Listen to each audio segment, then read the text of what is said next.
যে এই ছোটবেলা থেকে যদি আমরা ধর্মীয় শিক্ষা, নৈতিক শিক্ষা এগুলা যদি দিতে পারি তাহলে কিন্তু আসলে এটাই শিক্ষা। এর বাইরে আমরা এই যে কবিতা কবিতা আমজাম যাই শিখি এগুলা কোনো কাজে আসলে জীবন মূল্য নেই। মানুষ কিন্তু অশিক্ষিত মানুষই কিন্তু কোন কোন প্রফেশনে অনেক সাইন করে আছে, বেঁচে আছে না? আমাদের এমএ বি পাস করতে হবে, না হলে কিছু হবে না, এটা আসলে আমি বিশ্বাস করি।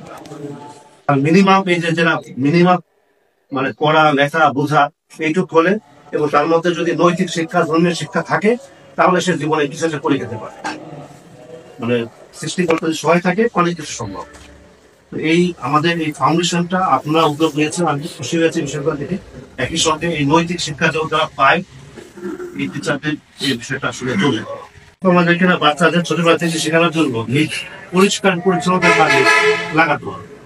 আমরা যখন ছোট ছিলাম স্কুলে জানি কিন্তু আমরা ঝাড়ু দিতাম, স্কুলে ছোট করে বাগান করতাম, এগুলো এখন ভাই কিনা মাঠ পরিষ্কার এখন ভাই কিনা আমি জানি না। আমি আমি যখন ইউর ছিলাম ওই হাই স্কুল টিচারকে বলতাম, উনি বললো স্যার এখন যদি আমি এই টিচারকে ঝাড়ু দেওয়াই গার্ডিয়ানরা চলে আসবে আমাকে, আমার ছাত্রকে তো আমার বাচ্চাকে তো আমি ঝাড়ু দেওয়ার জন্য ওখানে পাঠাই নি। এগুলা এই মানসিকতা গুলা ভালো না, এগুলো শিখতে হবে। বিদেশে কিন্তু বাচ্চারা অনেক স্কুল আছে নিজেরা পরিষ্কার পরিচ্ছন্ন করে, সবই নিজের কাজ থাকে। এই ট্রেনিংটা স্কুল থেকে হওয়া উচিত, এগুলো লজ্জার কিছু নাই। এটা যে লজ্জার কিছু না, এই ট্রেনিংটা স্কুল থেকে হওয়া উচিত।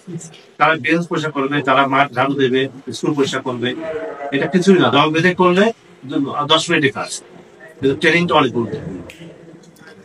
টিচাররা আপনার 1400 স্কুল, অনেক শিক্ষক আছে, অনেক প্রয়োজনে আপনার অফিসে আসে, তারা যেন মানে সম্মানের সঙ্গে যথোপযুক্ত সেবা পায়, কোনো বদনাম যেন না হয়, জিনিসটা আমরা দেখতে পাবো। কারণ এই নতুন বাংলাদেশে আমরা আগের মতো চলতে পারবো না।